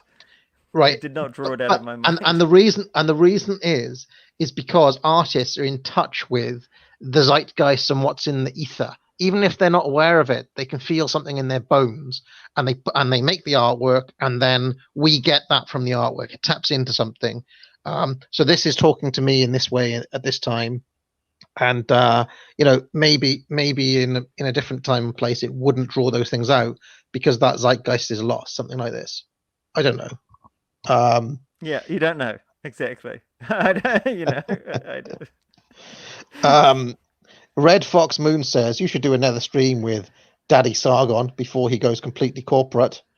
um well, I'm in touch with Daddy Sargon quite a bit at the moment because I support what his plans.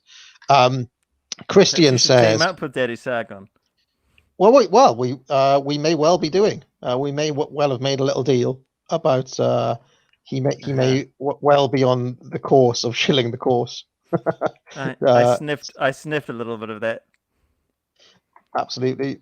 Um, so, more Love that people need to cheese. know. More people need to know about economics. Christian says, "What's Rude's take on the Czech painting called Eating Ice Cream with the help of the secret police?" Have you seen this painting? Yeah. Yeah, I have. What do you think about it? I think Do you want to see it? yeah, sure. Let's share it. It's called The Power of Nonsense. Is it? Mm. Is that it? I can't Well, actually no, hang on. Eating ice cream. find it without this writing over the top of it called The Power of Nonsense. Here we go. I'll share my screen. I don't know if it's meant to have this writing on the top of it or not, but there you go. No, Eating no, ice no. cream. This is what you've got there is there's a YouTube video about this artist. It's quite a good one um talking about it. The things underneath the text is what the actual picture is. I've seen this video. It's All right. it's Well, it's it's you can interesting. get the idea. All right. I mean, Yeah, all the eyes watching him because it's not just the secret police in this world of you know the everybody watching everybody else. everyone exactly you can't tell everyone is willing to rat on you because it's the only way to get ahead. It's the only incentive that exists in this despicable system. But Yeah, again, so it's profound. what's the difference between that and the Duchamp where we talked about equally profound ideas?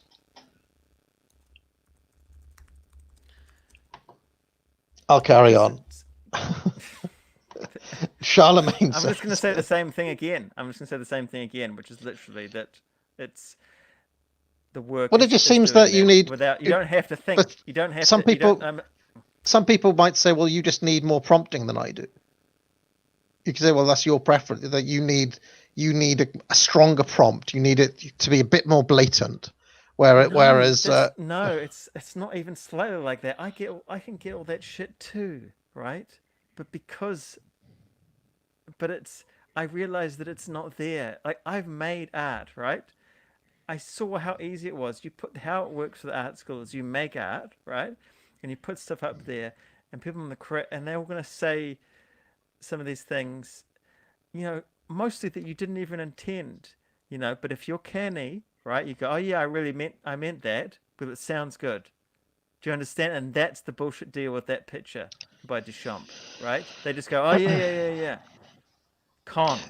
$1 trillion bill is in the chat saying basic economics is 20 quid on Amazon. Yeah, but basic economics won't teach you what my course does. All right. Any old fool can read basic economics. It just teaches you basic Stigler price theory. I'll say it once, I'll tell you 1,000 times. Your economics education will not be complete just reading Soul. He just teaches you one thing in that book. Supply and demand determine price, essentially. That's his one lesson with about 80 million different examples. Very good in the first instance, but you need more than that to learn economics.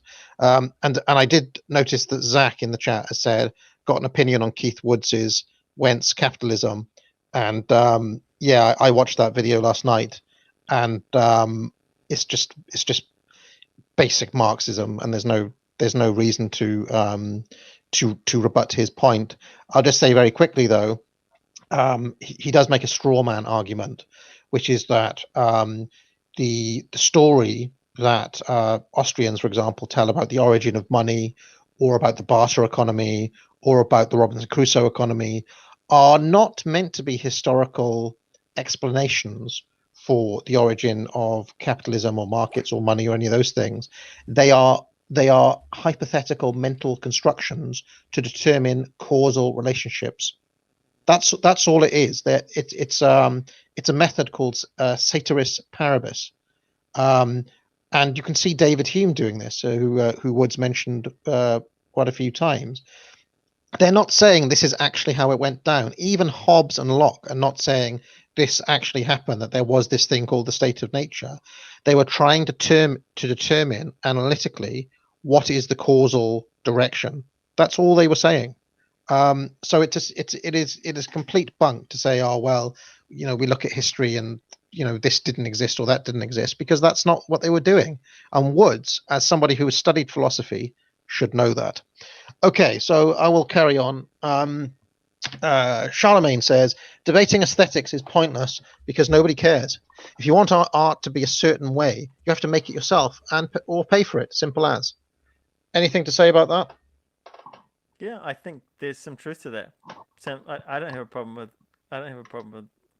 that opinion. It's at one level. At another level, for somebody, Charlemagne, who's interested in, and I think profoundly interested in the scriptures, I would say aesthetics is a bit more deep than that. The things that we've got into are paltry by comparison to those themes, and that's almost partly why I object to most of this stuff, because it's a waste of time when you could be talking about the aesthetics that are in about the aesthetics and the relationship to the creation of the universe and God. A million times more interesting. $1 trillion bill is still coming back with more. You can get basic economics and applied economics as a bundle for 30 quid, and I'd encourage you to do so, but it's still not going to teach you like true economics. What applied economics is Sowell pointing out basic price theory in the real world over and over and over again. I mean, look, I've read basic economics, and I'm sure applied economics is as AS says. I would say that it's precise. The reason Sowell has to be so pedantic and almost like an autist about this is because he deals with obstinate assholes and morons who just will not accept reality. So he has to list off exhaustively so many examples over and over and over to account for all of their idiocy. But as I said, it's not going to account. It doesn't tell you anything about Austrian economics, does it? No, or about cost, or about production, or about interest, or about difficult. JP says, no one talked me into the burning ship. I didn't get that. I was the old dude to start with. So there we go. So JP says, basically he didn't need to be talked into the burning ship. He saw an old dude in the painting instead. Saffron says, low IQ virgin, I like this painting. Midwit, I need reasons to like this painting. High IQ king, I like this painting. Yep. You agree with that? Correct. I completely agree with that. But hold on a second. Hold on. Yeah, but you're the midwit. I'm not. No, I'm not the midwit. I am not the midwit though, because the low IQ virgin and the high IQ king saying, I like this painting. The painting being like could be the Duchamp. Do you see? The painting being like could be the Damien Hirst. And yeah, but you're not providing a comparison. You're Wait, just looking at them in isolation. I'm saying, and step back and go, out of all of these thousands that you've seen, which ones do you like best? Do that level of analysis and see if we really differ hold our on though. opinion. If the most profound thing you can say about the Manet is I like this painting. What's the difference between you and the person who likes the Damien Hirst, who just says I like this painting? You need a That was because. You need a because. That's The not the the midwit most is right profound here. thing. That's not a that's that's not the most profound thing I could say. And I articulated even just some examples about that particular Manet painting. That's not the most profound thing. I'm saying that you have to be talked into buying in the legitimization of things that aren't profound, whereas you don't when things are actually good. But I didn't need to talk. I mean, I didn't talk myself into any of those things. I just was like I gave my honest gut reactions to each of the paintings we looked at, and the more modern ones evoked reactions just as the Manet did. I don't get the I don't get the but Saffron's point here about I like this painting. If that's the only barometer, all Saffron's saying really is It's art is subjective. That's all she's saying. She's just saying, oh, it's subjective. So No, deal with it, that's not. I bro. don't.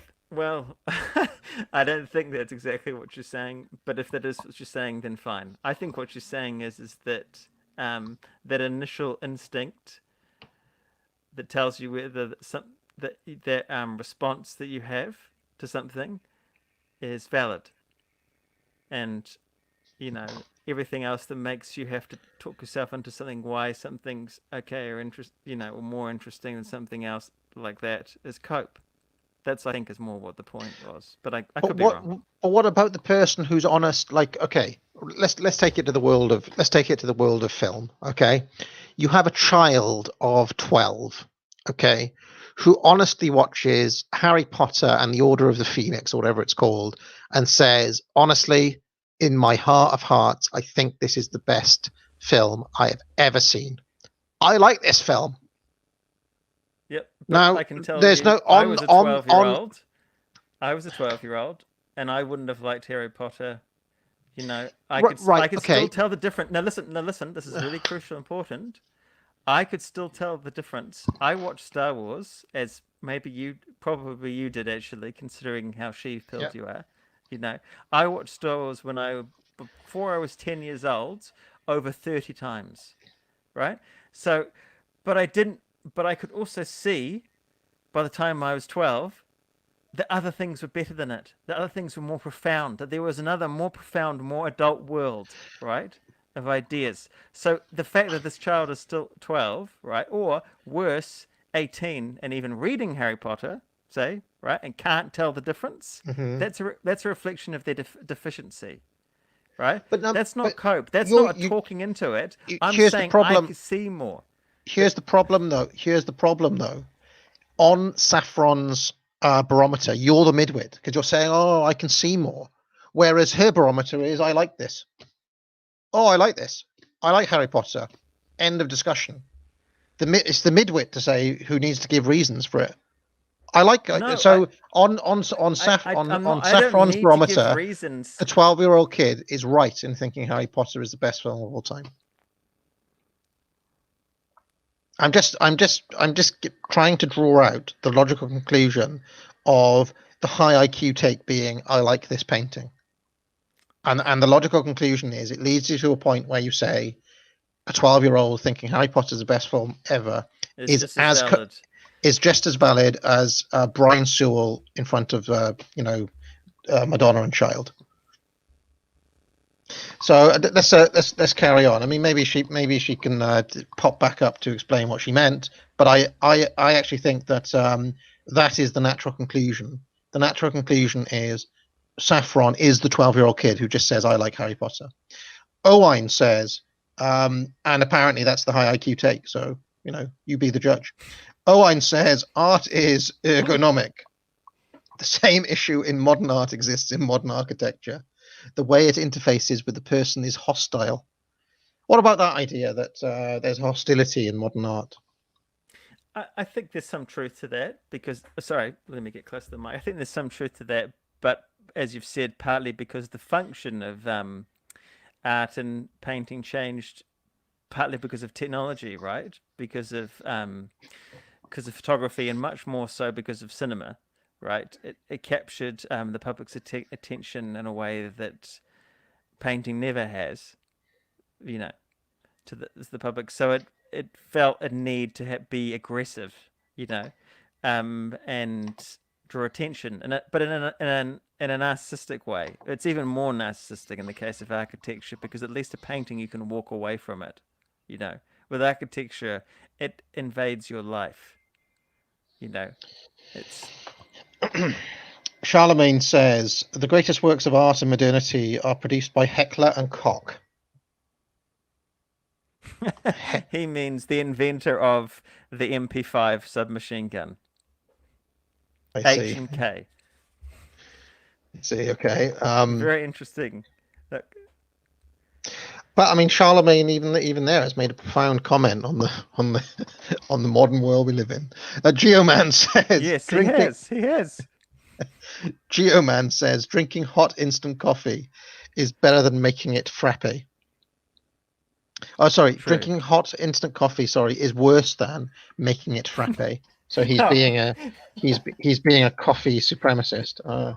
He's being a coffee snob. Bravo to him. Sensum Comenium says all art is pointless apart from music. Here, have a fiver and put it towards your next Stormzy purchase. Well, apparently, Sensum, the high IQ take is to say, I like Stormzy. Deal with it, bro. I like Stormzy. You like Shakespeare? I like Stormzy. That's the high IQ take. Kristen Carlson says, I'm just all I'm doing on this stream is interrogating the propositions I'm being given and trying to give kind of logical objections or draw out where these arguments go. That's all I'm trying to do. Christian Carlson says the easiest way to judge art is to ask the question, do I want this in my house?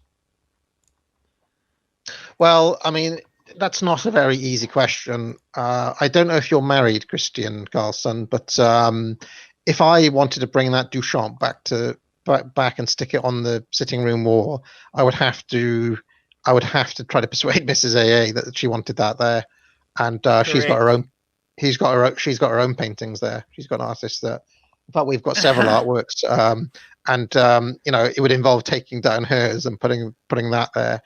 I really wanted to buy some Soviet art before because I really like something about that kind of social realist style that they were pushing in the mid 30s and 40s. She was having none of it. I wanted to buy a painting before of industrial production in 19th century Wales, and she was like, yeah, I can't really put that on the wall in the flat. It's not going to look very good. So I would say it's not an easy way to judge art if you're married. Do you agree, Rood? No, I think Mrs. AA is tapped into the simple and primordial aesthetic sensibility that Duchamp has shed. Send some Comenium. Well, I mean, all you're really giving me though is I dislike Duchamp and I like Manet, whereas I have given reasons for both. Sensum Comenium says, if the WEF's greatest reset becomes a reality, then won't that make current economic theory redundant? Would a course still be worth doing in that case? Well, the thing is, Sensum Comenium, it doesn't matter if your system is the World Economic Forum's Great Reset, if it's FDR's New Deal Keynesianism, if it's medieval monks running a guild system in 10th century AD, Europe. The rules of economics don't change. They don't change, and the course will help you see that underlying reality and structure, regardless of what the actual economy, how it's currently structured or what it's doing. It will make you understand, for example, well, what's going wrong here. Why did the medieval guild system have problem where there were regular bouts of starvation among the peasantry, for example? Why were they stuck doing subsistence farming for 400 years? Well, if anybody's done the course, they'll be able to answer those questions. Yep. But more to the point, Saffron says that I'm right and you're wrong. Well, that's a profound argument. That's the high IQ take, just to say I like it. I like this. No, we were talking about interpretation, and this is my point. I had the correct interpretation, and you didn't. All right. Well, that's what it boils down to. I'm right and you're wrong, essentially. So okay. That's right. Yes. If you're in the chat and you were persuaded by Rood's arguments, press 1. If you were persuaded by my arguments, press 2. And we'll just see how that goes. Let's have a look. That's right. Someone saying Mane would have been in. Down. Oh, oh, boo! Coming from the crowd. Boom, boom, boom.